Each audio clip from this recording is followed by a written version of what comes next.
Thank you all for joining us tonight. We're going to be diving into Frederick Law Olmsted, a very popular topic this year. Just a little bit of our housekeeping here. So I mentioned this a couple minutes ago for those of you who've just joined us over the past couple of minutes, if you're more than 20 miles outside Montclair currently viewing, please feel free to put that in the chat. Also, if there's more than one person watching, please put that in the chat as well. You can just put the total number watching. That really helps us with our grants. They love to know if we've got people coming from outside our immediate area, and then knowing the total number of people that are watching our programs is immensely helpful as well. So please feel free to put that in the chat at any time. Secondly, we love doing these History at Home programs. We've been doing them since March 2020, which seems more than a lifetime ago. But we've been loving doing these every month with, of course, our little break in the summer. And we are going to plan to keep doing these for the foreseeable future. And we're happy to do them for free so that anybody's able to join at all. So if you are able to, willing to, would like to donate so that we're able to keep doing these kinds of programs, you can go to our website, montclairhistory.org. There is actually a donate button towards on the homepage, actually, and you can donate various ways through our website, sending in check. We also do have a Venmo account. If you are into Venmo, we do have that account. If you just search Montclair History Center, same with Zelle. We've tried to make it very easy for you guys. So please feel free if you are willing and able to. We do appreciate any donation you're able to give. So right before we dive in here, I want to make a quick side note. Thank you to Lizanne Renner. She's the one that actually got us connected with Laurence Cotton here. So we greatly appreciate that, Lizanne. Thank you. Going into underwater there. Oh, sorry. I just wanted to, so just saying thank you to Lizanne Renner for connecting us with Laurence Cotton tonight. And she's the reason that we were able to have this presentation here. Speaking of Laurence, a little introduction to Laurence here. He's a historian and filmmaker, originator of and consulting producer of the PBS special Frederick Law Olmsted Designing America. He's currently based in Portland, Oregon. That's where he's coming to us from tonight. A city that benefits from an Olmsted master planned park system, but originally Laurence comes from Boston, which is renowned for its Olmsted landscapes and the home base for generations of landscape design practitioners working for the Olmsted Brothers firm. So he's had Olmsted around most of his life. Practicing public historian and writer-producer of historical films for PBS, Laurence was trained as a cultural anthropologist and brings that lens to bear on much of his work. He has worked with the tribal populations throughout the Columbia River watershed and has also worked on open space acquisition and the designs of parks and trails in Pacific Northwest. He also brings his training as an interpretive naturalist and is a birder and photographer. So welcome, Laurence. Thank you for being here. Thank you very much. It's a pleasure. It's a pleasure to join all of you today, all of you in this virtual audience. Presumably mostly in that area of New Jersey, but I dare say maybe there's some further afield, and that's just great. It's nice to know that there's some enthusiasm out there for the subject of all things Olmsted, in particular, of course, Frederick Law Olmsted. Now, I do want to extend my thanks to everyone at the Montclair Historical Society, to the Montclair History Center, who've helped make this event possible, including Aaron, our host today, and Executive Director Angelica Diggs, who I've only had a virtual relationship with via email. But I also indeed want to thank Helen Fallon and in particular Lizanne Renner, who got the ball rolling quite some time ago. In fact, I think it was the spring of 2021 when Lizanne and I first made contact with one another. Before I go any further, I do want to let you know that, in fact, it was this past April. Well, let's see if we can't get my slides working. There we go. This past April, 2622 marked the 200th anniversary of the birthday of Frederick Law Olmsted. That's why there's been so much going on this year. And communities across the US, in fact, have been readying for this past year for years, really. It is an entire year-long celebration, commemoration, and by the way, not just focused on Olmsted Sr., but all of the Olmsteds, the father, the two sons, and the Olmsted Brothers landscape architecture firm. So my plan is this today, in the time we have. I will review Olmsted's life and career. Then we will explore the Olmsted legacy across North America, including Sr., but also the works of those two sons. And then we will spend a little more time focusing on the Olmsted landscape legacy in your area of New Jersey and nearby in New York State. Now, I have to tell you, I'm delivering this as a presentation about the national legacy. I'm not a specialist on the regional legacy. I've only actually explored your local parks once. Just this past spring, I had an opportunity to pass through and spend a half day exploring some of the Essex County parks and also one or two of the Union County parks. So I have a feel for it, but I'm certainly not a specialist in your area.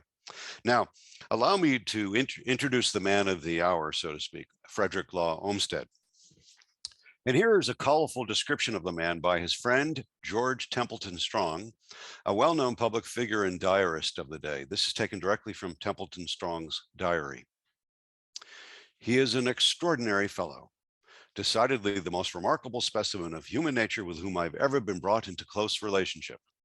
Talent and energy the most rare, absolute purity and disinterestedness, prominent defects, a monomania for system and organization. He works like a dog all day and sits up nearly all night, doesn't go home to his family for 5 days together, works with steady, feverish intensity until 4 in the morning, sleeps on a sofa in his clothes, and breakfasts on strong coffee and pickles. Well, I don't know about you, ladies and gentlemen. I might have breakfasted on strong coffee this morning at 7 a.m., but I didn't breakfast on strong pickles at that hour. That doesn't particularly appeal. Well, here is Frederick himself reminiscing on his boyhood. I was very active, imaginative, inventive, impulsive, enterprising, trustful, and heedless, a troublesome and mischievous boy.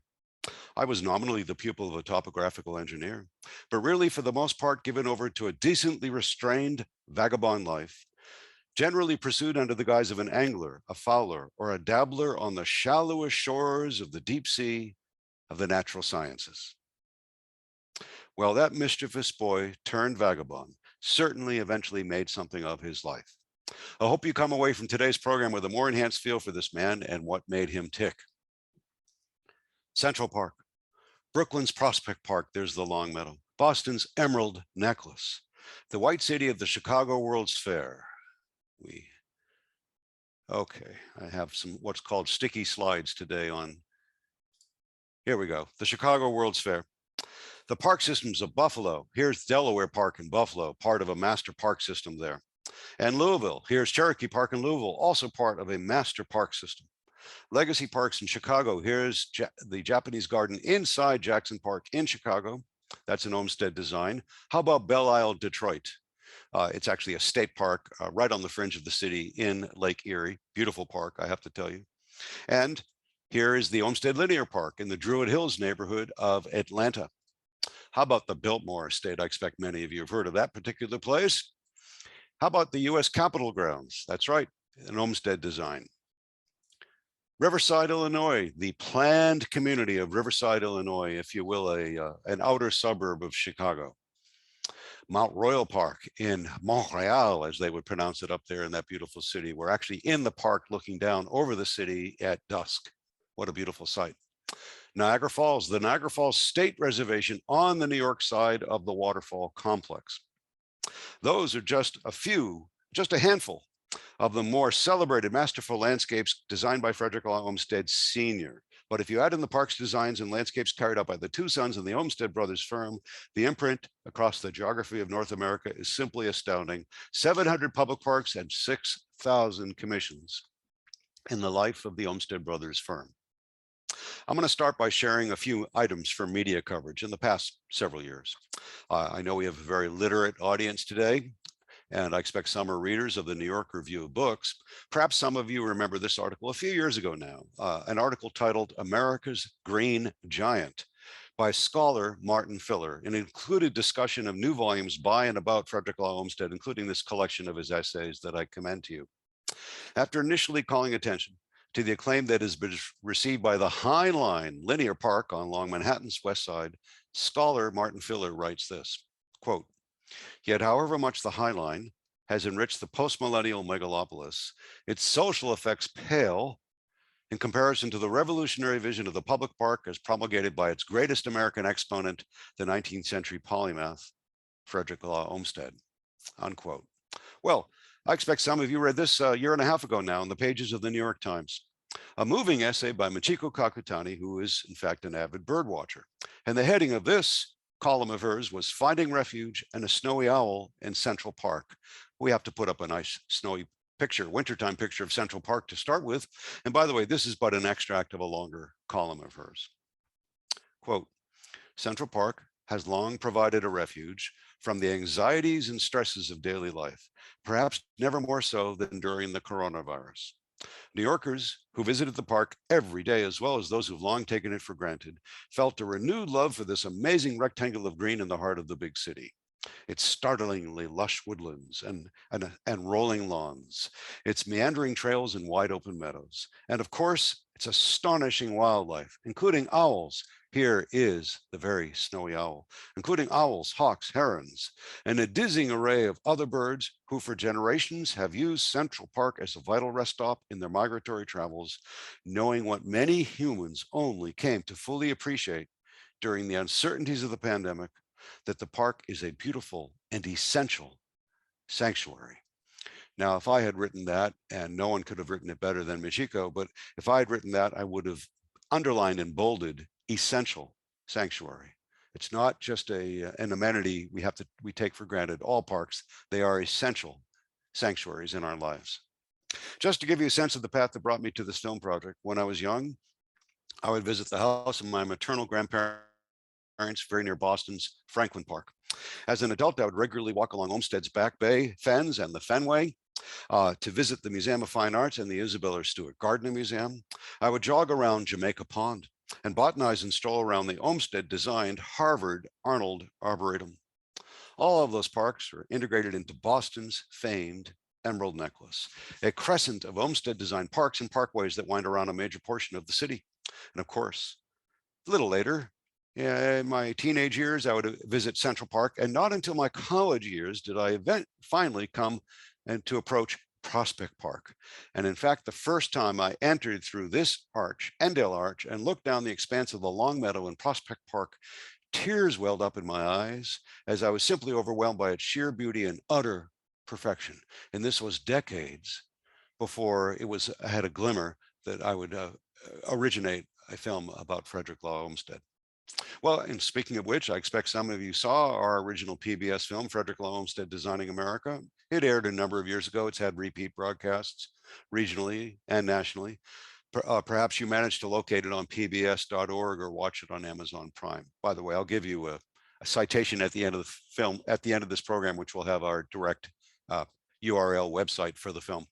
Now, I learned very shortly after moving to Portland some 27 years ago that the entire Portland, Oregon, where I live now, that the entire park system here was master planned by another Olmsted, the stepson, John Charles. And about 15 years ago, after completion of a prior film, thinking of what would be next, I began to read Olmsted biographies, doing a fairly deep dive into the archival literature, researching, meeting with scholars and landscape designers. Before long, I approached an old friend back in Massachusetts, Laurence Larry Hott, an accomplished filmmaker and associate of Ken Burns, and proposed a collaboration. Finally, in 2014, our film premiered before live audiences in several key Olmsted Park cities, including, by the way, Boston, New York City, Washington, D.C., and Buffalo.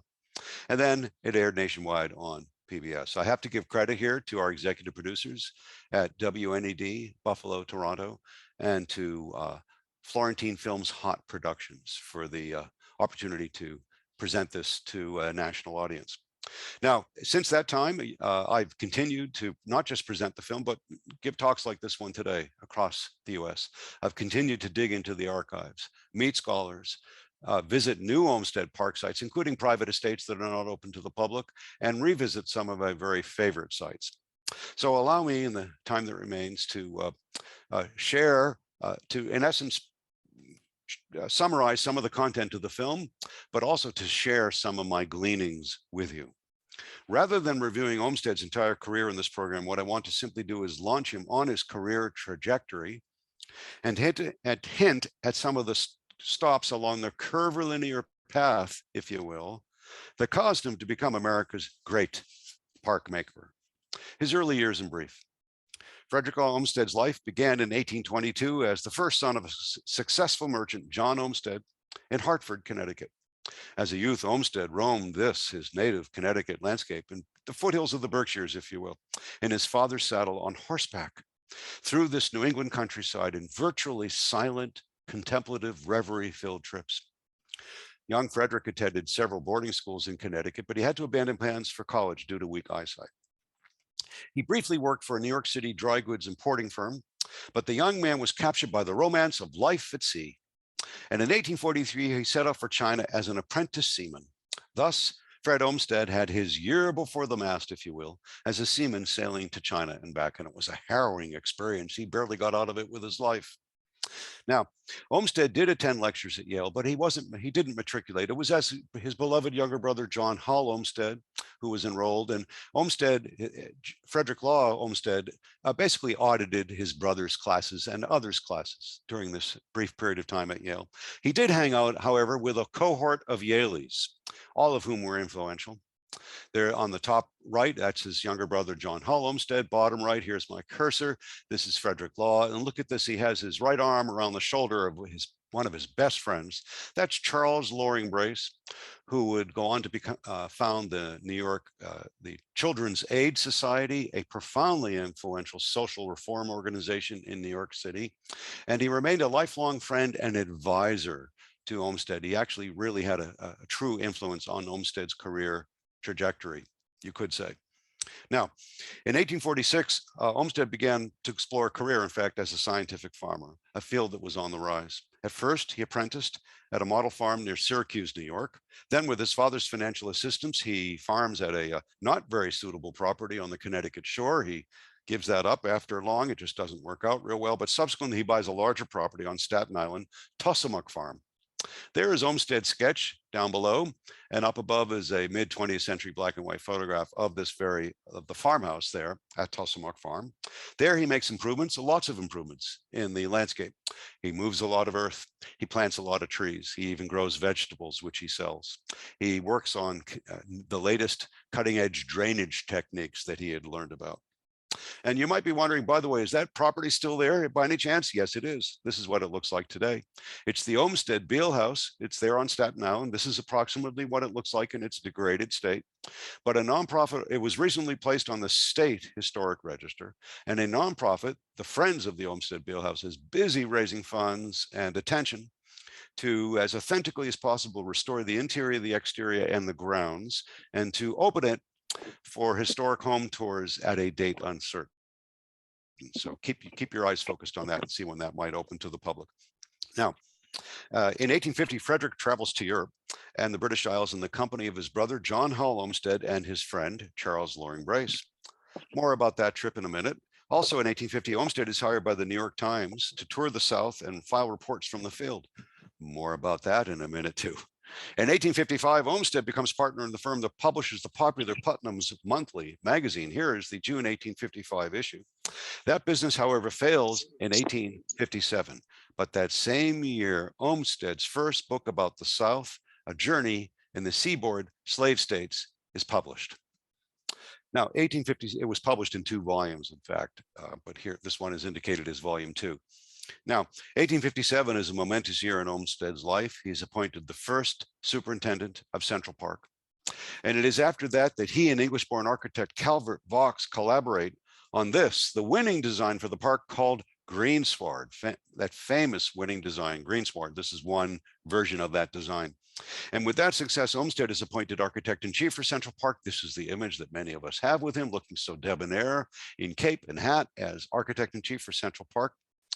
And in 1859, Frederick marries Mary Cleveland Perkins Olmsted, his brother's widow. There's a moving moment in our film where we hear his brother's words in a letter back from Europe to his beloved older brother, Frederick, asking him to take care of Mary and the kids when he's gone.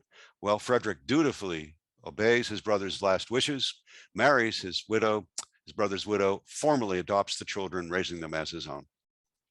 In 1861, Olmsted is appointed General Secretary of the U.S. Sanitary Commission, a Civil War era national medical relief effort securing aid and supplies for wounded soldiers. More on that interesting chapter in a few minutes as well.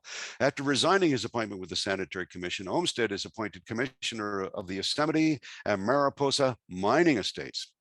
He moves his entire family to the Sierra Nevada. There they are picnicking in the Mariposa Grove on horseback. Here's Frederick and Mary Cleveland's Perkin up front in the Mariposa Grove. And go figure, he was, of all things, managing a gold mine. Who knew? In Mariposa, California, here's Mariposa, roughneck mining town, circa 1860.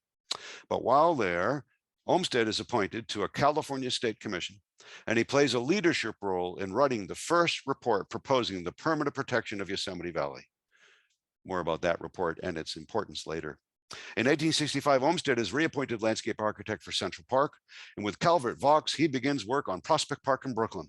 There's Calvert Vaux on the left. There's their famous design that the two co-developed for Prospect Park. And I will have you know that among landscape historians and Olmsted scholars, this design in this park is justly as famous and as important as is Central Park.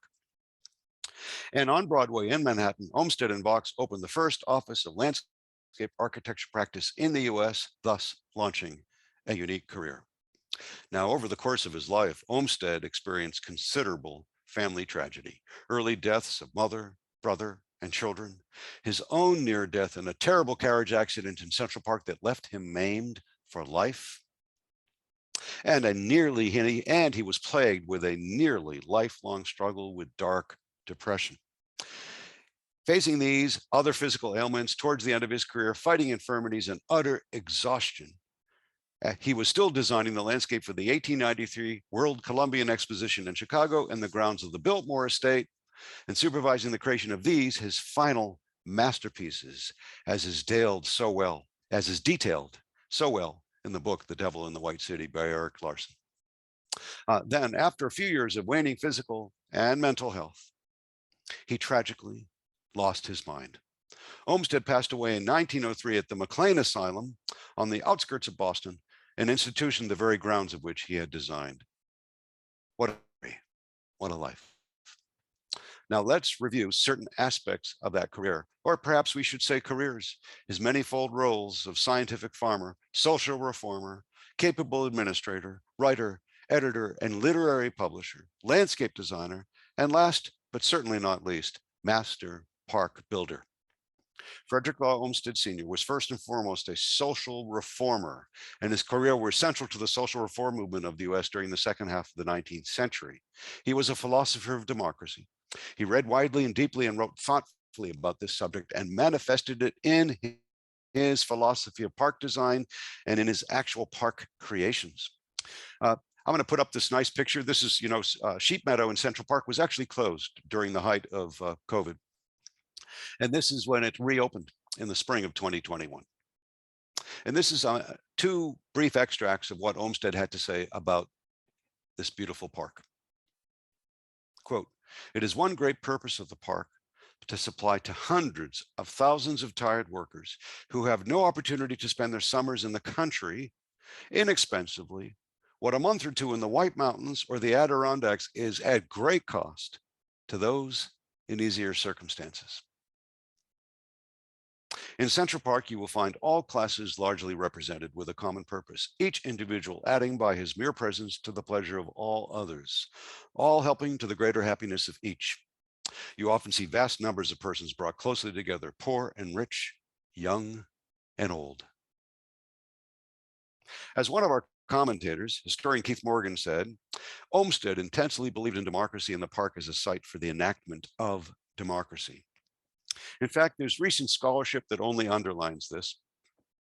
One could argue that Central Park was Olmsted's response to what he witnessed in the South prior to the Civil War and during the Civil War, and that this great park would provide a counterpoint, a welcoming democratic space where anyone could gather, regardless of origin or background, and that the park itself would point a way to the future of the nation, healing post-Civil War. Though he strayed away from describing himself as such, he was indeed an artist. As is stated by historian Sarah Cedar Miller in our film, Central Park was arguably the most important piece of American art in the 19th century. Clearly, it was the most monumental in scale. In our film, author and Olmsted expert Elizabeth Barlow Rogers, the founder of the Central Park Conservancy, she had this to say about Central Park. Quote, "It is a triumph of 19th century engineering, a symphonic sequence of beautiful spaces, unquote. Perfect. What a perfect phrase, a symphonic sequence of beautiful spaces. And this is how I like to capture it. What the Hudson River School painters were doing. And by the way, this is, you'll recognize this, you all know this. It's often referred to as the Oxbow. I think the official title is After a Thunderstorm by the individual who's often pointed to as the founder of the Hudson River School, Thomas Cole. This is an oxbow in the Connecticut River. By the way, there is a painter with an easel here in the landscape, kind of hidden. And this is from the summit of a low rising mountain there, that's Mount Holyoke. Now, yes, this is a favorite Hudson River School painting for me, maybe for some of you, but it's also personal for me. I went to college just a few miles north of here. I lived in a farmhouse only a couple of miles north of here. And when I was younger, I hiked to the summit so many times. So I know this intimately. But what the Hudson River School painters were doing in 2 dimensions with pigment and brush on canvas, Olmsted, and initially with his key collaborator Calvert Vaux, was painting, sculpting, and building parks in America's cities, working not in 1, 2, or 3, but in 4 dimensions. What is the 4th dimension, anyone? I expect some of you are whispering, time. He was working with time. Of course, all landscape architects have to work with time, don't they? But in Olmsted's own words, I have in all my life been considering distant effects and always sacrificing immediate success and applause to that of the future. In laying out Central Park, we determined to think of no results to be realized in less than 40 years. 40 years? Well, I don't think you have. He wrote voluminously. You don't have to read too much of his works or spend too much time in any of his masterwork parks to realize he didn't just think 40 years ahead. He thought his vision was 200 years into the future. Now, I don't have time to do a deep dive into landscape design theory or landscape history, but let me simply say that as a landscape designer, Olmsted clearly was influenced by those who came before him. Practitioners of garden design, deep thinkers in the realm of art, such as John Ruskin, but also in particular, I want to call to your attention the great English landscape designers, Capability Brown and Humphrey Repton, who were influential in England and who helped kind of begin the naturalistic gardening tradition in England to a certain extent, and Olmsted was certainly influenced by them. But we also have to give nod to a fellow American, one of his mentors, Andrew Jackson Downing, who was so influential in mid-19th century America, particularly in New York State, in the Hudson River Valley.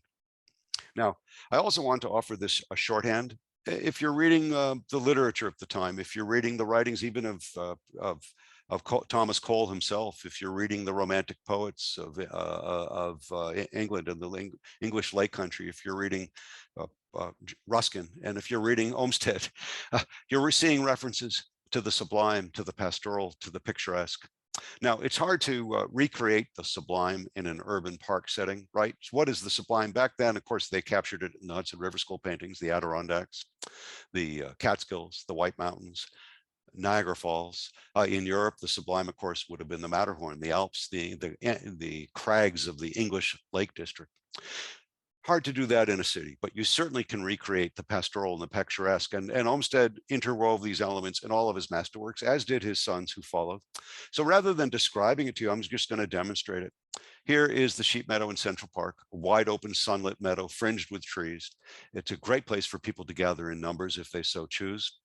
Not far from this end of the sheep meadow, the north end of sheep meadow, an easy walk takes you into the Ramble. Of course, it's the birding hotspot for Central Park. You all know that. Look at those trees. Look at the curvilinear paths. Look how enclosed it is. And there's a burbling water feature nearby. So it's an enclosed space. It's curvilinear paths. It's wooded. There's a water feature. It's a great place to commune with nature, maybe in a solitary experience with nature, or maybe just with a loved one. And you always have this sequence in all of the Olmsted parks going from the pastoral to the picturesque and back and forth. Now, as builder of Central Park, by the way, Olmsted successfully managed thousands of men in one of the largest construction projects to that point in time in America. During the Civil War, as director of the U.S. Sanitary Commission, in essence, the forerunner to the Red Cross, Olmsted perfected his management skills while heading up a huge supply medical relief and field hospital operation that including managing a veritable flotilla of hospital ships. from the Chesapeake all the way to the Mississippi. Here's the interior of a Sanitary Commission hospital ship on the Mississippi. And during this period, Olmsted reorganized the entire Army Medical Corps and coordinated some contributions and volunteers from local aid societies. Given what we've just been through in the last few years in our national public health effort, it's interesting to note that up to that point in time, the Sanitary Commission was the largest national public health initiative up to that point in time in American history. By the way, sanitary fairs were held in the major cities of the North, certainly from New York to Chicago. This happens to be Philadelphia, 1864.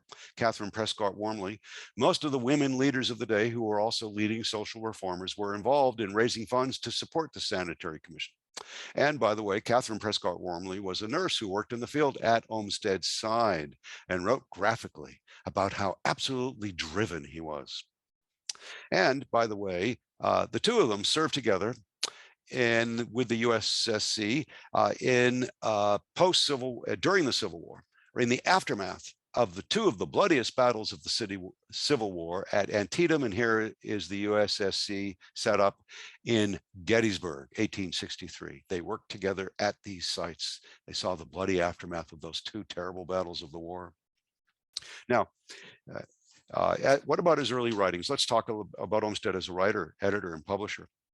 Olmsted published a travelogue and a reflective series of essays in this volume, The Walks and Talks of an American Farmer in England. The original one's on the left. You too can buy that very copy on the right, that very edition. And it was at that point, particularly while exploring the English countryside, that Olmsted was working out what overarching landscape design concepts he thought best to apply to American soil. And by doing so, to enhance the public park experience for everyone, not just the wealthy elite. In fact, Olmsted was particularly inspired by England's very first publicly financed park, Birkenhead Park, just across the river from Liverpool. Here's another image of Birkenhead Park, designed by Joseph Paxton. And by the way, Olmsted pretty much admitted it. He was so enraptured by this park that he liberally borrowed some of its design elements, Americanized them, Olmstedized them, if I can use that term, and placed them right into the greensward design for Central Park. On another front, the Literary Republic, Olmsted's 3 volumes about his journeys in the South and the Plains through the slave states through frontier Texas had a lasting impact. They're still in print. A later single volume version of this work, reissued and re-edited with a different tone by Mr. Olmsted himself, The Cotton Kingdom. I recommend picking up an edition that does have an introduction by Arthur Schlesinger Jr. There's many versions of this in print. He also, by the way, produced a map to correspond with his scholarship on the Cotton Kingdom. And by the way, this work began when he was hired by the early iteration of the New York Times, originally called, by the way, the New York Daily Times, as a roaming correspondent in what seemed to be a foreign land, at least to Northerners, the antebellum South. And when the first volume was published in England, it had a huge impact on intelligentsia, and it helped sway British public opinion away from supporting the Confederacy and toward the Union side. This is pretty well documented, by the way. And also, I have to tell you, Olmsted's he did an economic analysis of slavery, but he also graphically described the conditions of enslaved peoples, enslaved individuals. He interviewed slave masters, plantation owners. He also interviewed poor common white folk, and he interviewed many enslaved people. And his graphic descriptions of slavery at that time are, in essence, only second to accuracy to slave narratives from that time period. Now, they may be dated in their language. They may even be perceived to be politically incorrect in their language, but it's an extraordinary lens into that time period in capturing what was going on with enslaved people in the South in America at this time. And by the way, not only did it influence British public opinion, it influenced this particular gentleman, Charles Darwin, who cited the Cotton Kingdom as influential in his thinking about race as he was preparing The Origin of Species for publication. And let's see if I can get this working properly. And it influenced this gentleman. The same text left its mark on the young Malcolm X in prison, hungrily reading and feeding his mind as he was maturing in his political thought and basically absorbing an entire prison library when he was imprisoned early on in his career. In addition to his stint as publisher and co-editor of Putnam's Monthly, Olmsted co-founded The Nation magazine. He played a key role as editor of that publication in its very early years, the longest continuously published magazine of public opinion in America. And during this relatively brief period in his career, Olmsted befriended and published some of the most prominent writers and intellects of the day, including, just to name a few, Ralph Waldo Emerson. Up here, we're going to go clockwise. Ralph Waldo Emerson, by the way, he was profoundly influenced by Emerson's essay, Nature. Here it is, Ralph Waldo Emerson, Henry David Thoreau to the right. At the bottom right here, that's Herman Melville, and here's Harriet Beecher Stowe. He knew them. They influenced him. He actually edited and published them during a brief period of time as a literary publisher. Now, to that list can be added several of the key painters of the Hudson River School, in particular the next generation of Hudson River School painters. I would call to your attention, in fact, Frederick Edwin Church. Now, this is not Church. This is a very famous canvas of Niagara Falls by Church, and I show that intentionally. But he and Church, by the way, were distant cousins from Hartford. I don't believe if they knew each other at all, they barely knew each other growing up, but they became friends as adults. And you get the point now. Through his social circle, his ties to the cultural leadership, his contacts were a veritable who's who of the arts and letters of America during this era. To that list can be added many of the leading social reformers of the day, particularly New York and New England. One note, we did try to give some due credit to Calvert Vaux in our film, Olmsted's partner, the man who brought Olmsted into the actual design of Central Park, who subsequently convinced Olmsted to return to the business of park building once Prospect Park was in the offing. Poor Vaux, the sometimes neglected lesser known partner, at least to the general public, a great architect in his own right, yet a man that time seems to have passed over. It's important to understand the origins of the public park movement at this time in North America. In the highly polluted cities of the 19th century, trees, shrubs, and lawns and parks served famously, of course, as the lungs of the city, creating refuges of fresh air. Park advocates argued that parks provided refined imitations of nature, claiming that exposure to them would improve people's character regardless of their socioeconomic status. Architect and landscape designer Andrew Jackson Downing wrote this in 1848. Quote, parks will be better preachers of temperance than temperance societies, better refiners of national manners than dancing schools, better promoters of general good feeling than any lectures on the philosophy of happiness. Well, I don't know about you, but I think that comment stands the test of time. Well, sentiments like that reflected the influence of the Romantics on the New World's attitudes towards nature. What had once been seen as something separate from humans, to be conquered and feared, became something humans were a part of that they could turn to for restoration. Downing and Olmsted brought their experiences of touring European gardens to the US, further emphasizing the beneficial relationship between humans and nature and democratizing the public park experience for everyone. By the way, before Central Park in New York, there was but one place for New Yorkers to recreate in a green, fresh air kind of environment. The bucolic paths, whoops, there was Andrew Jackson Downing. I meant to put him up a minute ago when I was quoting him, but let's go here to the Greenwood Cemetery. The bucolic paths of the Greenwood Cemetery. That was the one place in New York City where New Yorkers could go to take a stroll in greenery, breathe in the fresh air. It was and remains a very beautiful, bucolic, beautifully landscaped green environment, I have to tell you. But who recreated here? The common working people of New York? No. This was not where the working class recreated. This was where the well-heeled New Yorkers would show up in their Sunday finest for carriage rides and to perambulate on the shady lanes of Greenwood. There was really no place for the common workers of New York to seek solace in nature, to recreate in the green. Olmsted was adamant that Central Park serve everyone, regardless of skin color, family origin, or economic status. And I should emphasize here that parks were absolutely seen as instruments for public health.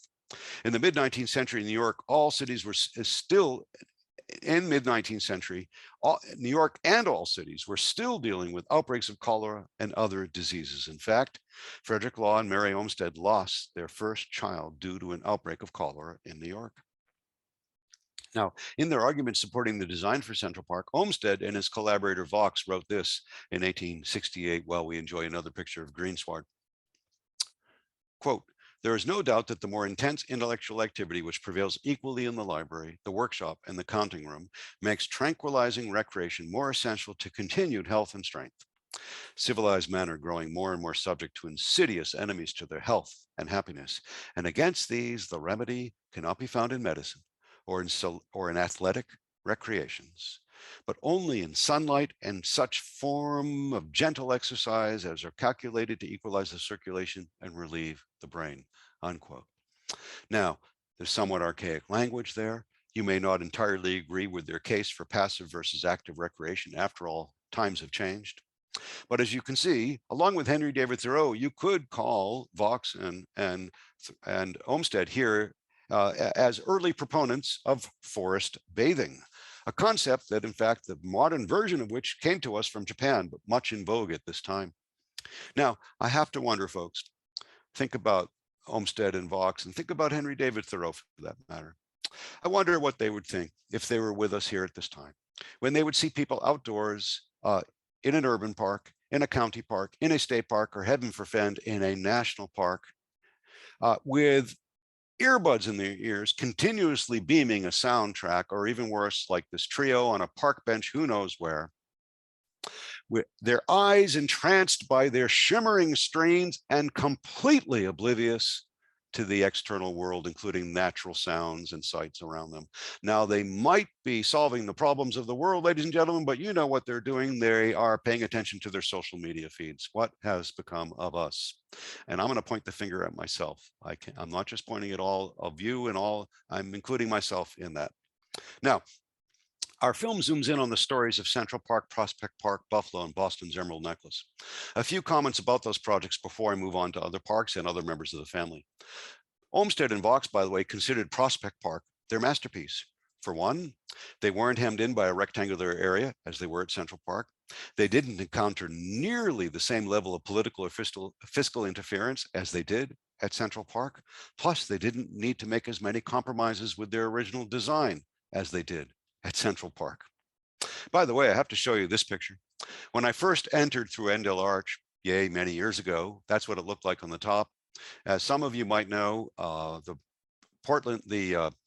Prospect Park Alliance, working with the City Parks Department, recently restored the Endell Arch. Look at that, with the zebra wood paneling, as was, this is as close, as authentic as they could get to the original Olmsted Vaux design for this arch. Now, as far as I know, they did install recessed lighting, which they only turned on, I think, for the purposes of this photograph. Obviously, Olmsted and Vaux did not have recessed lighting, but look how gorgeous it is. You have to go back, go through the Grand Army Plaza entrance, walk through the Endell Arch into the expanse of the Long Meadow. How perfect. Now, let's talk about Boston, my original hometown. Here's the Back Bay Fens. This predated the Emerald Necklace, by the way. This was the first Olmsted project. Here is Olmsted's plan on the left. There is a Boston Emerald Necklace map overlay on the right. Here is another Emerald Necklace overlay map of that whole area of Boston. And this can be pointed to, by the way, as the transformation of a tidal basin that were in essence part of the public sewers of the city of Boston. And this, the Fens, the Back Bay Fens project, Olmsted Sr., can be pointed to as the first true wetland restoration project in the history of the United States. I could talk about many of my delightful discoveries in the making of this film. One, in fact, was Buffalo, by the way. Before beginning research on the film, I hadn't been to Buffalo since I was 6. I had but a dim memory driving across the country in a country squire with my family from the suburbs of Boston to Chicago, stopping in Buffalo, stopping in Niagara Falls. I remembered Niagara Falls. I had at best a dim memory of Buffalo. But the Olmsted Park system in Buffalo, by the way, it was the first master plan park system in America, the first integrated park system ever designed and built in the United States, actually, arguably in the world, all connected with the hubs and spokes and the veins and arteries, all of the parkways and the traffic circles. And by the way, parkways, real parkways, were invented by Olmsted and Vaux here in Buffalo. This is where parkways got their start. I'm going to show you just a couple of parks. Here is Delaware Park. on the left and Front Park on the right, among the many parks of Buffalo. Gorgeous park system, very well maintained by the Buffalo Olmsted Parks Conservancy. Here are a couple of the parkways. There's the historic Lincoln Parkway on the left and the modern day Bidwell Parkway on the right. Notice how wide it is, multiple rows of trees, multiple rows of paths and trails in some instances. And this is where it all began. The whole idea here that was brilliant was to think of the city as being contained within a giant park or a system of parks, and that anyone, no matter who you were, where you lived, what your background, could have easy access by foot, by bicycle, by horseback to a park-like environment. It may not have been a large park, but a park-like environment. And guess what? All cities today, parks departments are still trying to reach that goal after all this time. That was Olmsted and Vaux's plan to start with, right there in Buffalo. Now,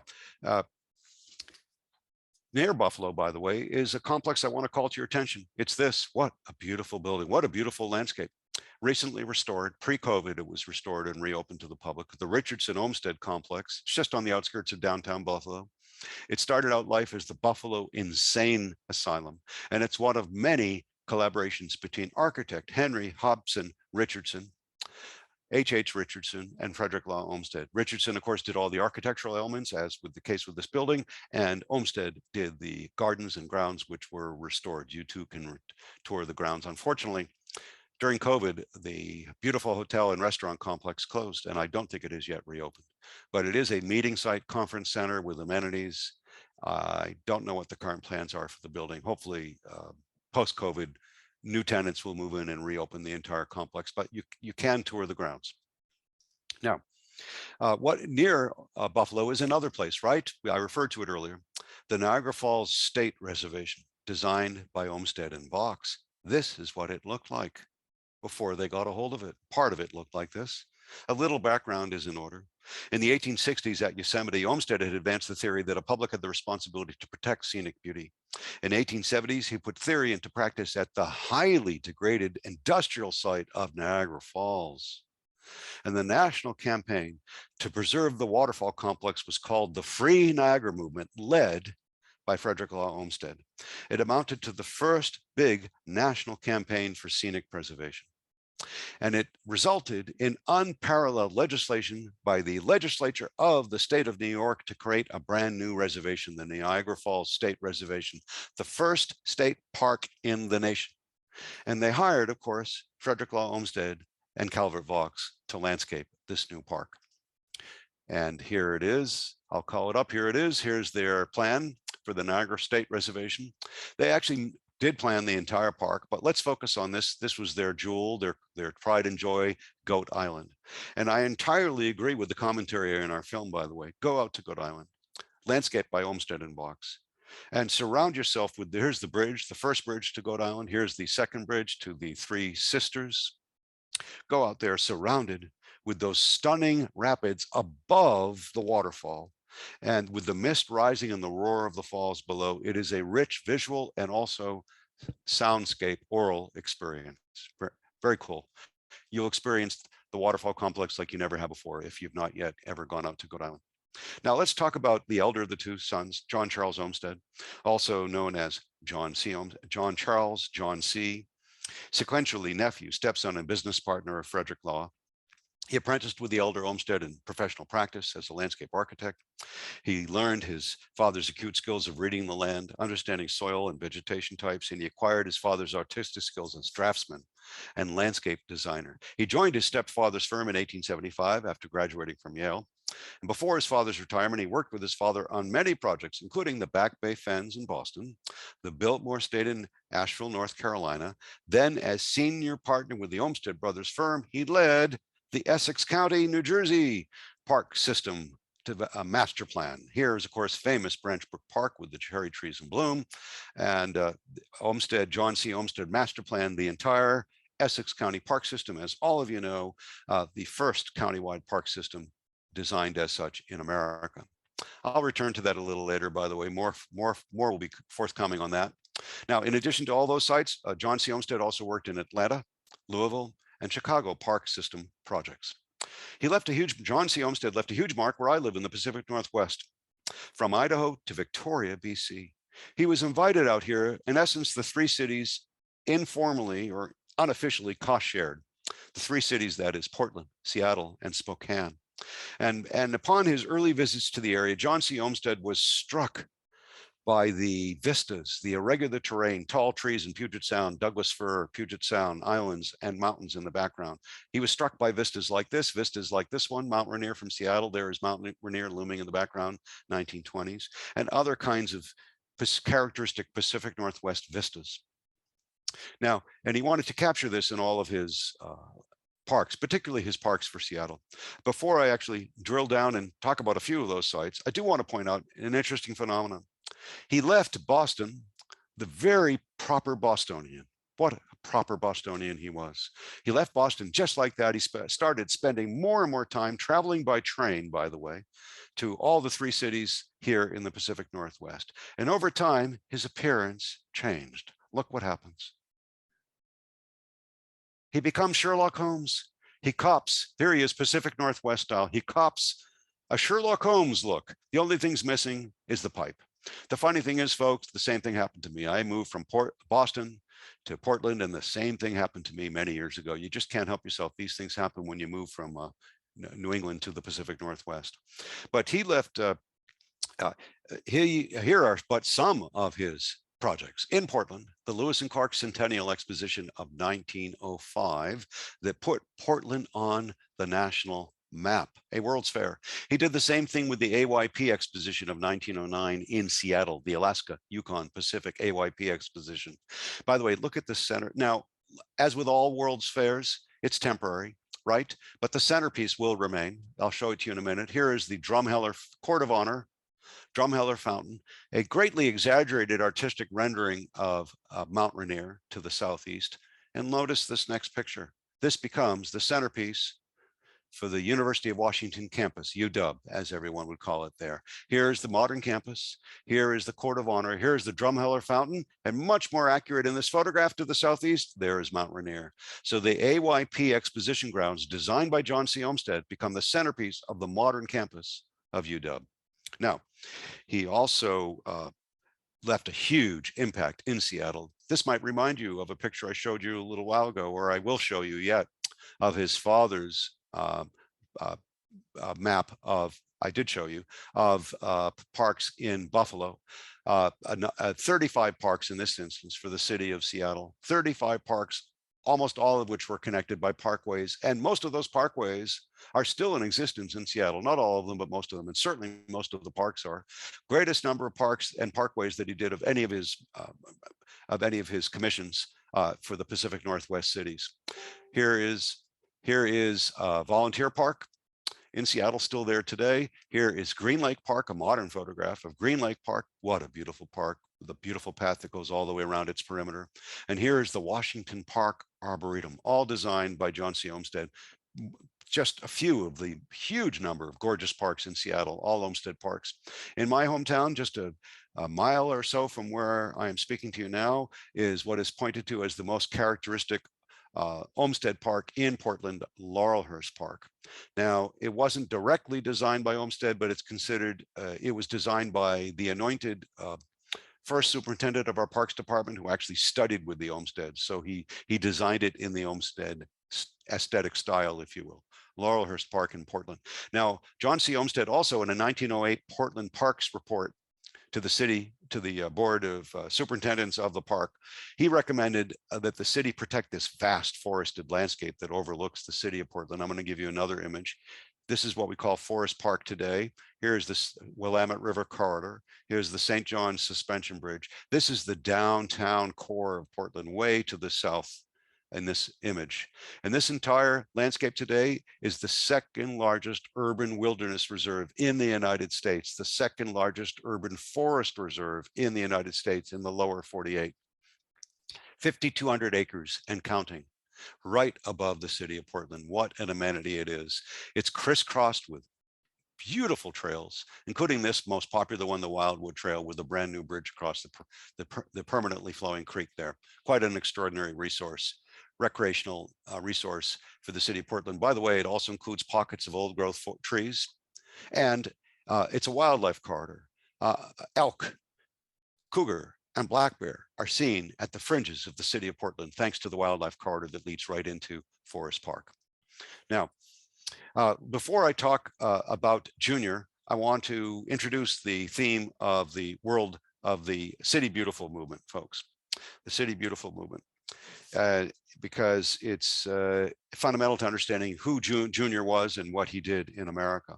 Planning with a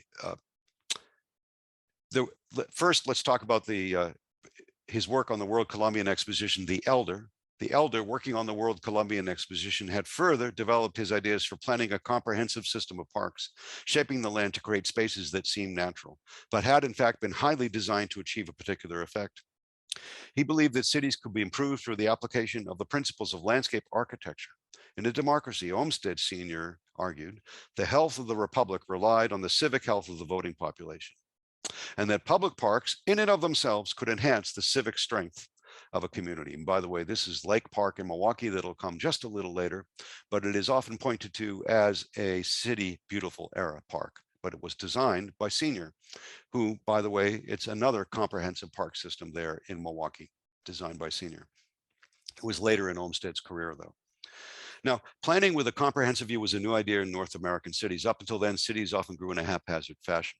But as the 19th century progressed, the idea of guiding city development to improve living conditions and promote economic development gained currency. What would become known as the City Beautiful movement had its roots, in fact, in the World Columbian Exposition of 1893.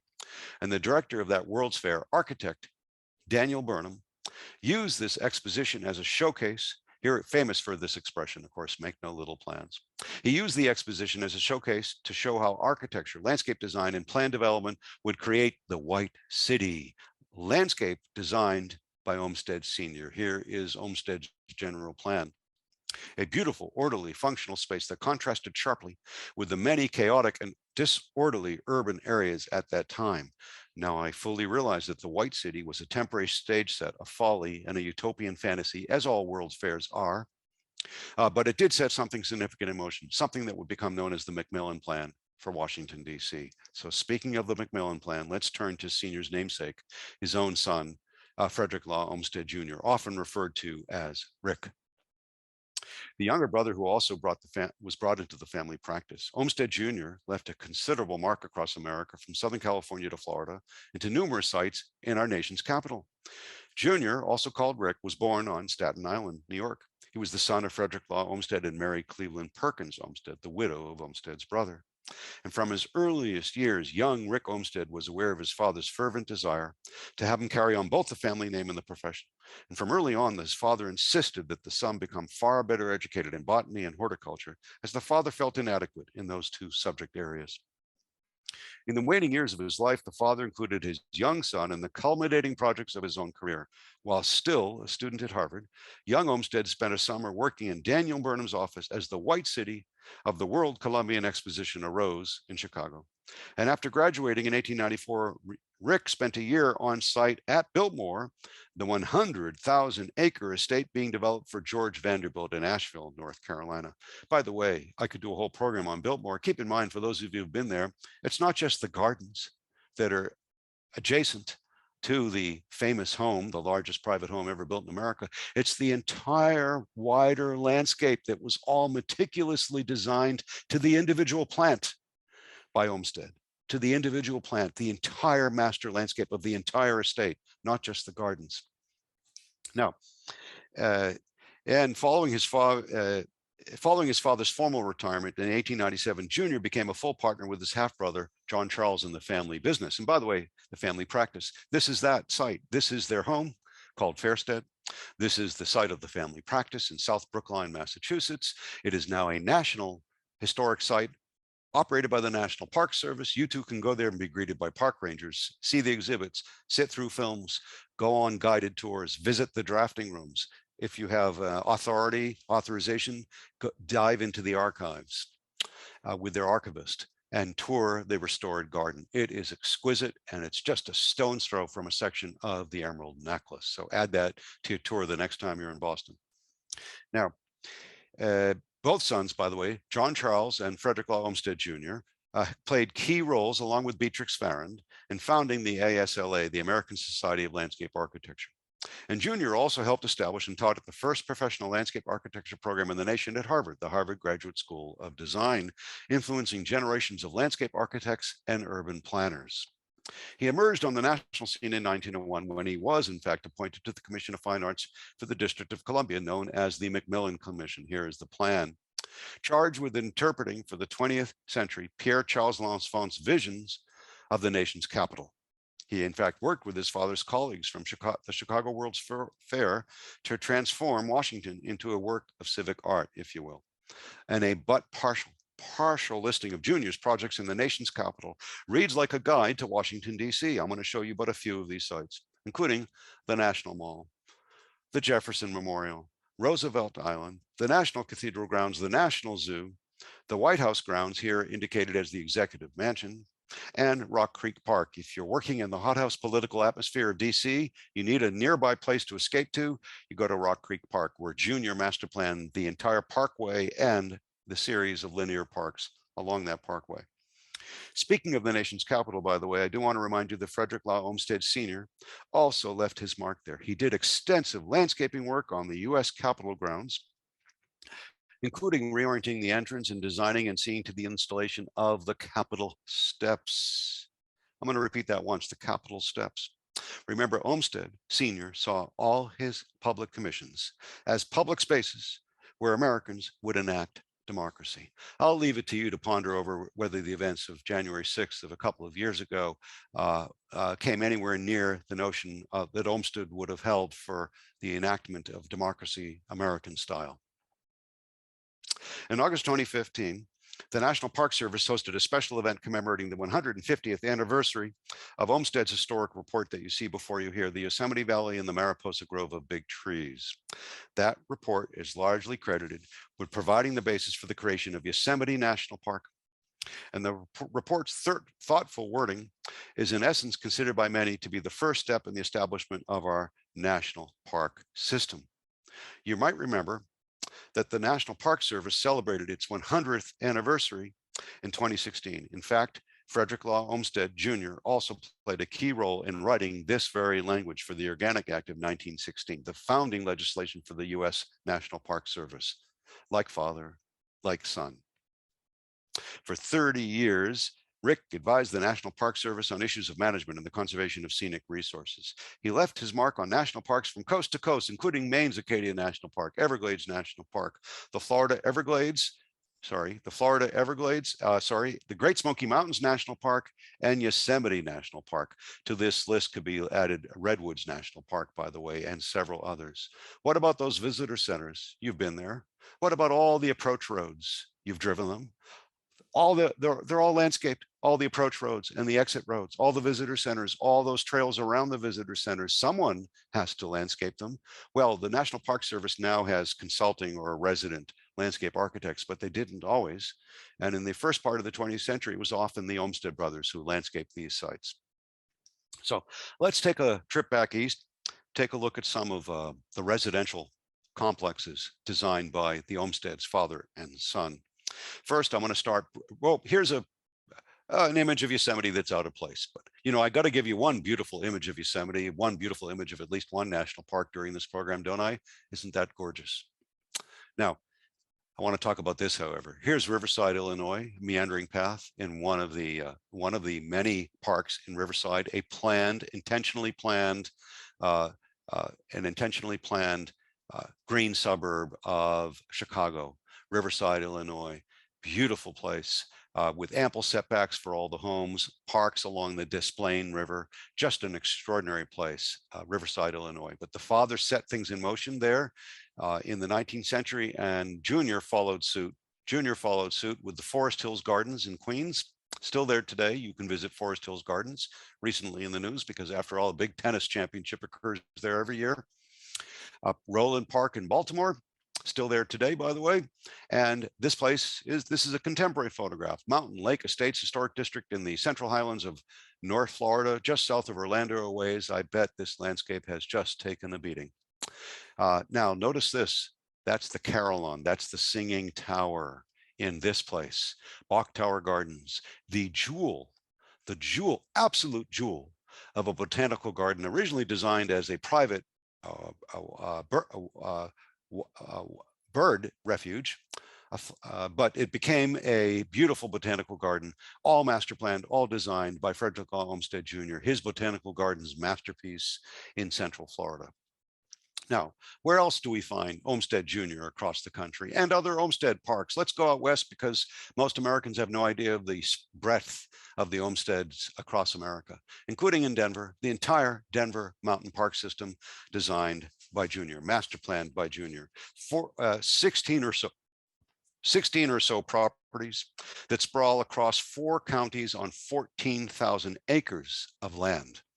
Now, I can't show you all of them. I'm only going to show you one because this is the one you might recognize. Some of you have heard of the Red Rocks Amphitheater. Maybe some of you have been to a concert at this extraordinary site. Where is it? It's contained within a portion of Red Rocks Park, which is part of the Denver Mountain Park System, master planned by Jr. And let's go further west to the Berkeley Hills. Mountain View Cemetery in Oakland. There's an early image, master plan, entirely designed by Frederick Law Olmsted Sr. He came in and redesigned and re-landscaped this historic cemetery. This is what it looks like today. You too can go there, just like you can go to the Greenwood Cemetery in Brooklyn or Mount Auburn Cemetery in Cambridge, Mass, or other beautiful bucolic cemeteries across America. You can roam this beautiful cemetery. There's the city of downtown Oakland below, the San Francisco Bay, that big city across the bay in the background. Where else was Olmsted Sr. active in California? Principally here. Stanford University. This is the final architectural plan, which was a contentious relationship between client Leland, Leland Stanford, I beg your pardon, client Leland Stanford and architect Frederick Law Olmsted. The two of them collaborated together in a rather contentious relationship, but it did produce a beautiful final architectural plan that is considered unparalleled. Here are some images of that campus, the Stanford Chapel, the Hoover Tower. By the way, the Hoover Tower wasn't part of Olmsted's original plan, but there it is. And here is an aerial. You can see how it holds together. All of the architecture and all of the landscape holds together just beautifully today. A collaborative end project, the plan for Stanford University, Leland Stanford and Frederick Law Olmsted Sr. collaborating together. But later on in the 20th century, Jr. and the Olmsted brothers came back to the Berkeley Hills and they were asked by local leaders, hey, we have some beautiful landscapes up there. We want to protect them permanently as parks. And Jr. master planned what we now refer to as the East Bay Regional Park District. Here is the original historic park just above UCal Berkeley, the Charles Lee Tilden Regional Park. It's the first of those parks. It's still there. It's beautiful. But eventually Olmsted did master plan an entire park, which now is a portfolio of 65 parks. Here's one of the newer ones that was added. Here is a map. 65 parks, all the way north and well east of the Berkeley Hills, the East Bay Regional Park District. Subsequently, Jr. did the same thing for the California State Park System. In fact, he master planned their park system twice over, considered perhaps the very best state park system in the nation, advised certainly with Florida, maybe Oregon and a couple of other states for those state parks. 125 state park sites that Olmsted selected for the state to develop and improve as state parks. And in his plan, he also proposed the protection of certain lands that had not been yet protected by the feds or the state. He said, hey, there's some old growth sequoia and redwoods that are protected in national parks, but you have other areas of redwoods that need to be protected on your coast, and here they are. Here are the redwoods in the Santa Cruz Mountains, many of which are protected in a series of state parks there, which unfortunately, some of which were badly impacted by the terrible fires of recent years, but they were protected thanks to Olmsted's recommendations. The same thing with the Anza Borrego Desert. The largest state park in the entire state of California here is the Anza Borrego Desert in Bloom. We're part of the Olmsted Master Plan. He said, you have to protect this massive desert there in the Inland Empire. So now let's finally in the LA area, realtors approached the Olmsted brothers, and this was their largest project that they ever worked on, their largest residential project and the most complicated of the residential projects that they ever worked on. Really quite extraordinary, by the way. Very complex with input from scientists, engineers, and horticulturalists. It transformed a hilly lime shale terrain to 16,000 acres suitable for a complete community, residential areas, commercial centers, and extensive parkland, all with views and vistas to the coast and the Pacific Ocean. Now, it is not a gated community, but it certainly is a wealthy community. However, I do want to point out that it has extensive parkland and trails all open to the public of the greater LA. So it's not closed to the public. Now, let's finally come back to the region of New York and New Jersey. I want to give you a quick tour of Olmsted landscapes, starting in upstate New York and ending in Philadelphia. There are a profusion of Olmsted landscapes all across New England. I can't cover those. I can't even comprehensively cover all the Olmsted landscapes in New York State, but I'm going to touch on just a few. You already heard about Buffalo. How about Rochester? Another Olmsted park system, an entire Olmsted park system that Rochester benefits from. The most famous of these, the most well-known, perhaps the best kept maintenance-wise, is Highland Park. But here are a couple of others: Genesee Valley Park and Seneca Park, both part of the Olmsted Park system in Rochester. Let's go down just a little bit further south to Utica, a beneficiary of an unheralded, literally unheralded until quite recently, system of parks designed by Frederick Law Olmsted Jr. Here's but one, the Roscoe Conklin Park. And how about your state capital? Not your state capital, but how about the state capital of New York State in Albany? Well, how about that building? Well, that's H.H. Richardson yet again. And how about the park that surrounds it right here? It's Olmsted. It's another collaboration between H.H. Richardson and Olmsted, right there in the state capital of Albany. Now, I could add many more.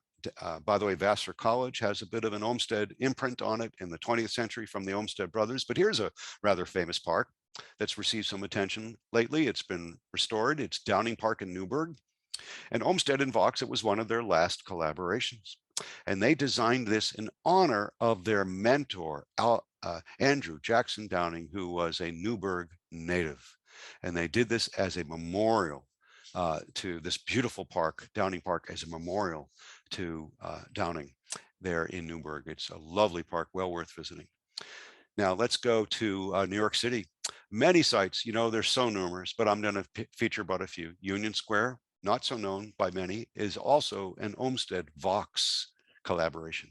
There's even a plaque right there in Union Square that commemorates this particular collaboration. Union Square. We all know about Central Park and Prospect Park. I've already featured them. Let's talk about other sites. Morningside Park, Olmsted. Riverside Park, Olmsted. By the way, when I just say Olmsted, I mean Olmsted Sr. more often than not. However, here, Fort Tryon State Park, this is Olmsted Jr. Fort Tryon Park, Olmsted Jr. He did that for the Rockefeller, John D. Rockefeller. And how about Fort Greene Park in Brooklyn? That's Olmsted Sr. Fort Greene Park in Brooklyn, Olmsted Sr. And the New York Botanical Gardens in the Bronx, that's Jr. In fact, by the way, Vaux did some work there early on. But the Olmsted brothers were brought in a little later, and Olmsted Jr. made some improvements to it. He came on board and he made some improvements to the New York Botanical Gardens. But initially, it was actually Vaux who did a little bit of work there. But there it is, the New York Botanical Gardens in the Bronx. Now let's go out to Long Island. Here's one of my favorite places. I've gotten to know it just in recent years. By the way, this is Senior on the south shore of Long Island in the community of Great Harbor, the Bayard Cutting Arboretum, sometimes pronounced Bayard. I hear it pronounced both ways. Beautiful place. That's the Manor House. Here is the Woodland Garden, which was recently restored. Here is a lake view there. Just a beautiful place. By the way, I'm featuring these because they are state historic parks open to the public. They might have originally been private estates, but they are now, this next one too, they're both state historic parks open to the public. That's on the south shore, Bayard Cutting Arboretum, and another arboretum on the north shore, the Planting Fields Arboretum, State Historic Park. Here's Coe Hall in Oyster Bay on Long Island. Beautiful site. Here's the Italian Garden and Pool. Here is what can only be described as an Olmstedian vista there at the Planting Fields. What a beautiful place. Go take a Olmsted tour of Long Island. Go to these two sites, only about 45 minutes away from each other on north and south shores. Now, I think we need to spend a little bit of time in New Jersey to get to the end of our little project here this afternoon. It's afternoon for me, it's evening for all of you, but there's the Essex County Park System. Now, there's a longer story here, and I don't think I'm going to want to take the time right now to drill down too deeply, but I think all of you know that it was John Charles Olmsted. They initially were brought in Olmsted Sr. was initially brought in, but it was John Charles Olmsted and the firm of Olmsted, and Elliott that actually did the comprehensive plan for the Essex County Park system. And they also, they literally proposed creating the entire park system with a commission and the organizational structure that would be required to actually direct and maintain and run such a park system. And then they designed many of the individual parks. And it's really quite extraordinary. What a legacy they left for your area. Let's see, here is the Branchbrook Park. It's a modern day map of Branchbrook Park, but I thought I would include it. Here is that beautiful park, pretty much in downtown Newark. You all know this. There are the cherry trees in bloom yet again. Of course, it includes the parkway, the park and the parkway, which is quite extensive. I only just explored it truly for the first time this past spring. I'd only glanced at it once before. This is the section where there's the lakes and the ornamental fountain and the beautiful sculptures of the lions in Branchbrook Park. And lo and behold, there is a Frederick Law Olmsted sculpture right there. I trust many of you know this. It's only one of 3 or 4 such sculptures across the entire US. Surprisingly. And by the way, here is a blow up of the plaque. Essex County salutes Frederick Law Olmsted, 1822 to 1903. I'll spare you the rest of the words. You two can all go to the park and read the plaque yourself. Where else what other parks are there in Essex County? There's Wequahic Park. Here is a vintage image. I like vintage images, as you've already discovered. Here's, I hope I'm pronouncing it correctly. You guys will correct me if I'm not. Here's Wequahic Park today. Beautiful park. I did glance on it. I visited it briefly this past spring for the first time. And here's the South Mountain Reservation in West Orange. Here's another image of a, whoops. Well, I did have an image. I'm sorry. Let's go back. I think I skipped. Okay, I did have another image of a mountain pond, which apparently is not showing up right now in the South Mountain Reservation. But here is the 1903 Olmsted Brothers plan for Anderson Park, which I also am so glad I visited and spent some time wandering through. It's so beautiful. Here is, you know, I have to capture the park sign in some of these images. There it is in a corner of the park. And this is my own image of the park when it was incredibly green when I walked through it in May 2022. What a beautiful park it is. And how wonderful it is that there's an organization called Friends of Anderson Park that does such an amazing job of seeing to it that it's maintained along with Essex County Parks in such a beautiful condition for the public to enjoy. Now, what else is there? How about the Union County Parks? Also, Percival Gallagher, under the leadership of Percival Gallagher, in fact, a little later, the Olmsted brothers were brought in, 4,000 acres were protected in another portfolio, another countywide park system. Here's Warrenoco Park in Roselle. Here's Rahway River Park with a nice sunset image. And what else do I have for you? Yes, let's go further south. Now we're leaving those 2 county park systems in your area of New Jersey, but let's go to just on the outskirts of Princeton in Lawrenceville Township, the Lawrenceville School. Here it's considered the Olmsted, by the way, Olmsted Sr. and the Olmsted brothers worked on many university and college and private school campuses across the United States. But perhaps the most perfect private school campus of them all. The others are mostly in New England. But perhaps what is pointed to as the most perfect of them all is the Lawrenceville School in Lawrenceville Township. Here's another Olmsted plan for that campus. Here is an aerial of what it looks like today, and what an extraordinarily beautiful and rather exclusive private school it is today. It's still there, just south of Princeton, and it's actually worth visiting if you can find your way to have access to the grounds to walk across this magnificent private school campus designed by Olmsted Sr. Now, however, there's only one Olmsted Sr. public park as such, real public park in the entire state of New Jersey, designed by Sr., not the Olmsted brothers. All the others I showed you, the parks, as distinct from the school, were all Olmsted brothers parks, but there is Cadwallader Park. And let's go ahead back to that, Cadwallader Park in Trenton. They do have a particularly wonderfully rich interpretive sign there. I thought it was just gorgeous, although the park itself, I have to tell you, is in rather bad shape, and anyone in the area will admit to it. I understand the sign on your right, which was installed by a former mayor, has subsequently been removed. I kind of like that sign, actually, but that was Mayor Tony Mack, who's no longer in office. But that's one image that I have for you of the park. It's not in great shape. It could use some love. As you all know, the city of Trenton doesn't have a lot of money to spend on amenities like public parks. But I think the signage is wonderful, although some of the signage is in bad shape too. But this one is in particularly good shape. But it does house also this right in the park, the Lashley Mansion. I also hope I'm pronouncing that correct, which serves as the Trenton City Museum right in the heart of Cadwallader Park. Now we're going to go to Philadelphia, and we're going to end in Philadelphia. Fairmount Park, by the way. Not infrequently when I'm in that part of the country, someone suggests that Fairmount Park is in fact an Olmsted Park, or they ask me if Fairmount Park is an Olmsted Park. In fact, no, I've done my thorough research, and I even have spent some time talking to the Fairmount Park Conservancy folks. No, it predates Olmsted, by the way, it predates him.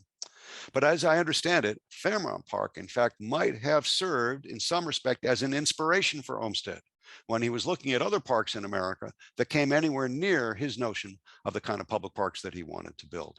And many different architects over a period of time have had their hands in Fairmount Park, by the way, but there's no direct Olmsted imprint there. There is, however, one significant Olmsted Park in Philadelphia, only one, to be honest, significant park, and it's this one. Originally called League Island Park, now you know it as FDR Park. And this is Frederick Law Olmsted Jr. Once again, the Olmsted brothers. Here's a vintage card on the right, a modern photograph on the left. I think I have an enlargement of that same photograph right here, FDR Park today. There's one other place I want to call to your attention in Philadelphia. I only learned about it a couple of years ago. It's an historic house and garden in the Chestnut Hill neighborhood that manifests an Olmsted design. It's called currently it's called the Krisheim Estate. It was designed by Frederick Dawson, a member of the Olmsted Brothers firm. And if I have it right, this property is occasionally open to tours offered by the Chestnut Hill Conservancy. I have yet to visit the site myself, but if you are in touch with the Chestnut Hill Conservancy, perhaps you can arrange for a tour of this private estate and its private garden. I'm going to bring this program to a close. Finally, you're wondering, but we're there. During this past couple of years of COVID quarantine and social distancing, the public parks have been a lifesaver for so many of us seeking fresh air, exercise, physical and psychological health, and doing so safely. Frederick Law Olmsted now appears so prescient as, for one, he emphasized the public health, mental health, and taking it even further, the spiritual health benefits of public parks for everyone in a democracy. As we commemorate Olmsted Sr.'s birthday and the Olmsted landscape design legacy across America during this 2022 year, we also highlight the ever more crucial role that the public park experience plays in our lives. Needless to say, COVID and social and environmental justice movements have only greatly underlined that very fact, and the urgent need to provide more green space and to distribute it equitably, and to make all such spaces accessible and inviting to all. In fact, it isn't too much of a stretch to say, ladies and gentlemen, that that was Frederick Law Olmsted's agenda from the very start. I want to leave you with a couple of thoughts, a couple of quotes. First, Daniel Burnham, the impresario, the driving force for the World Columbian Exposition. When the Chicago World's Fair was set to open in 1893, at a dinner with all the artists and architects of the day gathered around to laud Burnham for his achievements, Burnham himself pivoted and said this about his collaborator, quote, "Each of you knows the name and genius of him who now stands before you. The genius of him who stands first in the heart and confidence of American artists, the creator of your own parks. He who it is who has been our best advisor and our constant mentor, Frederick Law Olmsted, an artist. He paints with lakes and wooded slopes, with lawns and banks and forest-covered hills, with mountainsides and ocean views. He should stand where I do tonight, not for the deeds of his later years alone, but for what his brain hath wrought and his pen has taught for half a century." That was Daniel Burnham. And finally, in Olmsted's own words, don't you love this? This is from the Boston Globe. I found it a number of years ago. It's perfect. Finally, in Olmsted's own words, "The beauty of the park should be in the beauty of the fields, the meadow, the prairie, of the green pastures and the still waters. What we want to gain is tranquility and rest to the mind. Is it doubtful that it does men good to come together this way, in pure air and under the light of heaven?" Frederick Law Olmsted. It seems to me that that prescription, if you will, rings as loud today as in 2022 as it did in the late 19th century. Thank you, Frederick Law Olmsted and Sons. And thanks to all of you for your time and attention today. Thanks for hosting me for this program today. I'm going to quickly run through a bunch of books because I have some resources at the end I want to get to. And I'm going to provide a digital version of this resource list to the Montclair History Center, so they'll have it available to anyone that might be interested in it to send out via email. Books I highly recommend. I'm just going to flash them quickly. Some of you know them, but they're all on my list. New biography, by the way, first one ever out of Frederick Law Olmsted Jr. These are all new books that's just released in this last year from here on. Power of Scenery by Dennis Durbell, beautiful book, wonderful book. Olmsted in Yosemite, an extraordinary book, also talks about Civil War abolition and the national park idea by Rolf Diamant and Ethan Carr, both of whom are renowned Olmsted scholars. Ethan Carr is someone I know very well. And finally, if you want to know what was Central Park before it became Central Park, you need to read this magnum opus just released this past spring by the official historian of Central Park, Sarah Cedar Miller. And finally, I forgot, The Architects of a American Landscape about Henry Hobson Richardson and Frederick Law Olmsted together. Here's all about Olmsted 200. You can Google it. You can go to all the social media sites to learn about Olmsted 200 and to keep track with what's going on. And here they are right here, all the social media sites. And this is the URL. I want to leave this up for a bit if anyone wants to grab a screenshot. This is the dedicated URL for our film. If you go randomly to the PBS or to Amazon.com, you won't get this. There's much more additional video material on this site, and there are any number of scholarly essays about the Olmsted legacy across America on this site, including one I penned about John Charles Olmsted in the Pacific Northwest. So I wanted to leave that up for a bit. And here are some of my sources and resources. And I also want to acknowledge all of the local organizations that have been central to my research for this particular program, all right here where I'm circling with my cursor. And this is how you can reach me. Thanks very much. And I'm happy to take questions. Perfect. Thank you so much, Laurence. That was awesome. I learned quite a bit about Olmsted, and it was wonderful to see all the beautiful pictures of the parks as well. If you could exit your screen that way, or yeah, let's keep up the PBS link for a little bit. Okay. But please, if you have any questions, please feel free to speak up. I can unmute yourself and speak up if you have any questions. Thank you, Laurence. That was fantastic. Thanks for including us on your tour. And I'm going to suggest that maybe we, when we post the video to our YouTube channel, or maybe we can have a list of some of these links and books, to make sure that they're accessible, Sure. and that link included. And I'll be providing it's in a Word doc format, but I'll be sending it on to Erin, so she'll have a copy of it.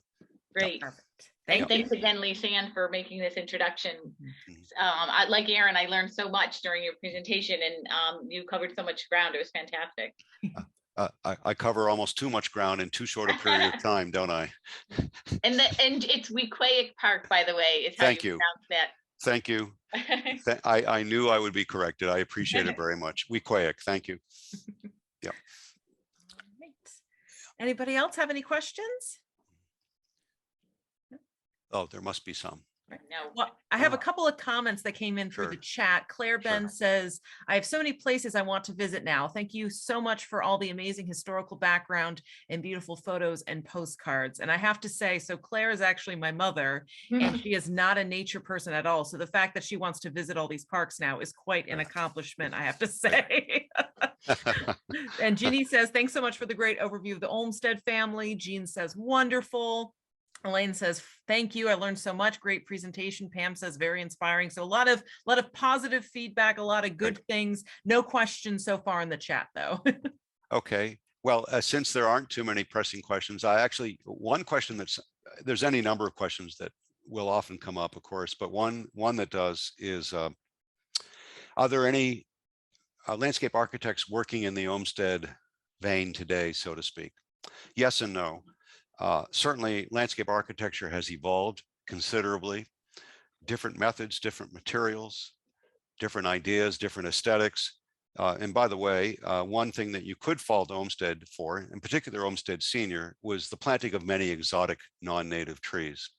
And all landscape architects worth their mettle today are going to work mostly with indigenous, with local plants that are native to the area, native plants and native trees. And Olmsted certainly utilized many, but he also planted many exotics, particularly some of the larger trees that he liked to grow in various places.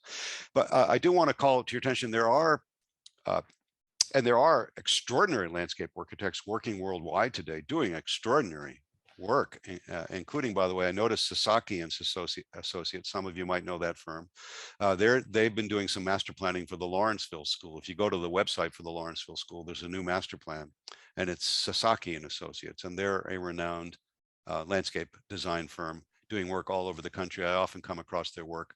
They often work in historic sites, and they often work in Olmsted parks, doing some modern day restoration.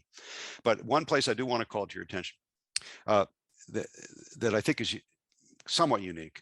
On the outskirts of Louisville, there's a new regional park, an ex-urban park, if I can use that phrase. It's called the Parklands of Floyd's Fork.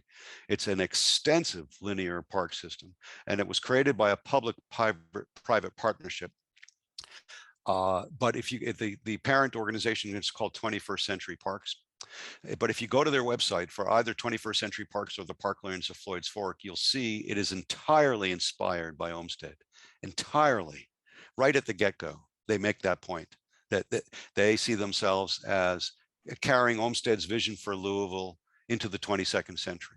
Louisville is the beneficiary of an extraordinary, I couldn't get into it now because it's not in the region I'm focused on, but it's almost as renowned and as perfect as is the Buffalo Park system. In fact, I'll be in Louisville next week. I'll be presenting there. I'm very much looking forward to it. It's one of my favorite cities.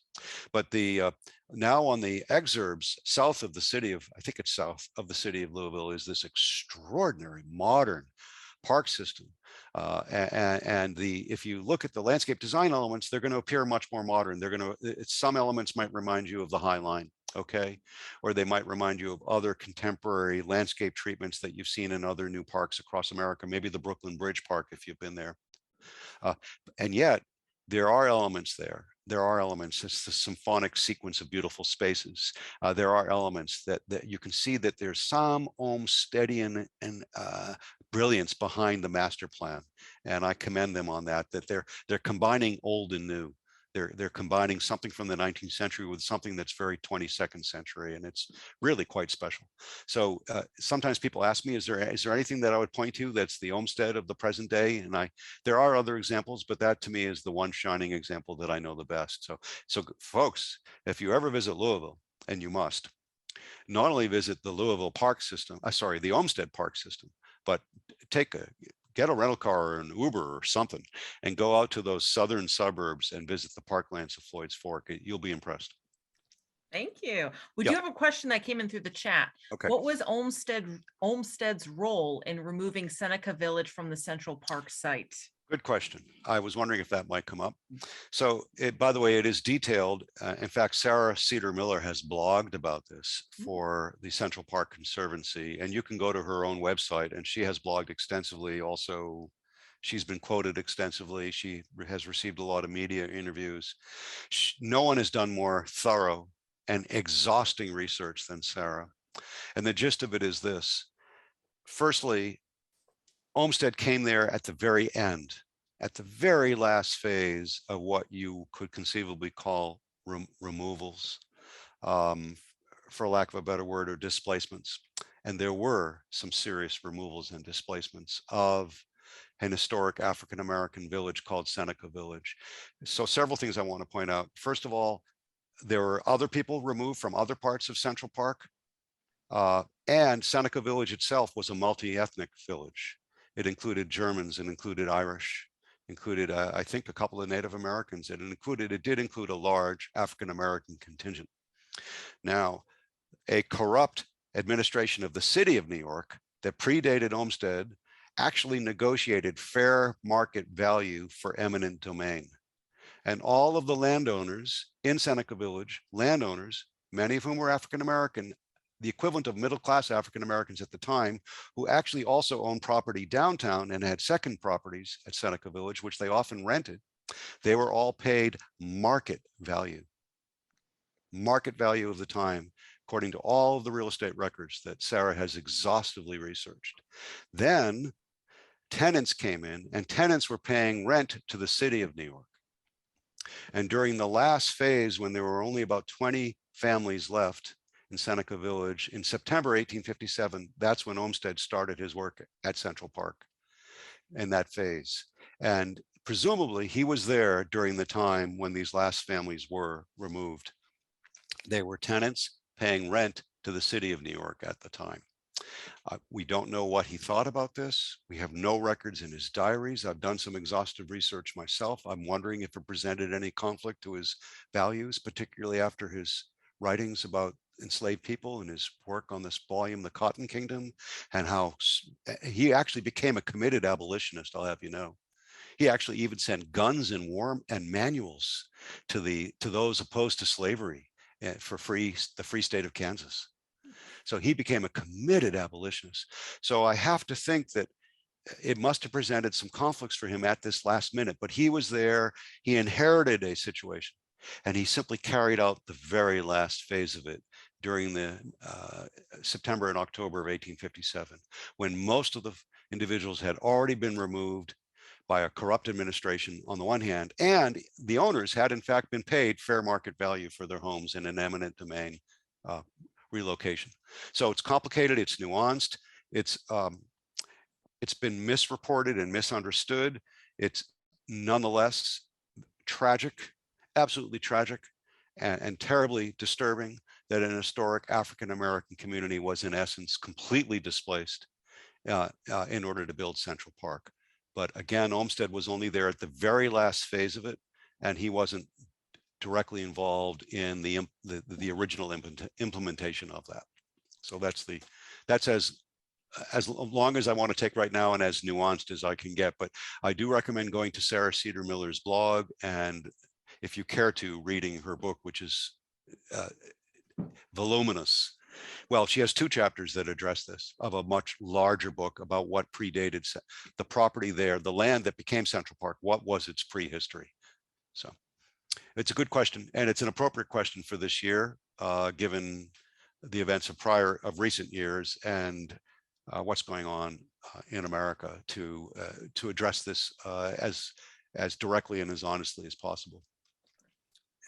Well, thank you very much. There's no other questions or comments that have come through, and we're already running quite a bit over. So I think I'm going to wrap it up right now. So, we do have one last quick question that came through. How did Olmsted's ideas influence the work of other social reformers? Ooh. Good question. Well, by the way, he was also a sanitary engineer. He was a sanitary engineer. He was one of America's first public health professionals, I put it to you. He was the creator of the modern day field of landscape architecture. And he was one of our first systematic thinkers about cities. He was an urban planner before the field of urban planning even got going.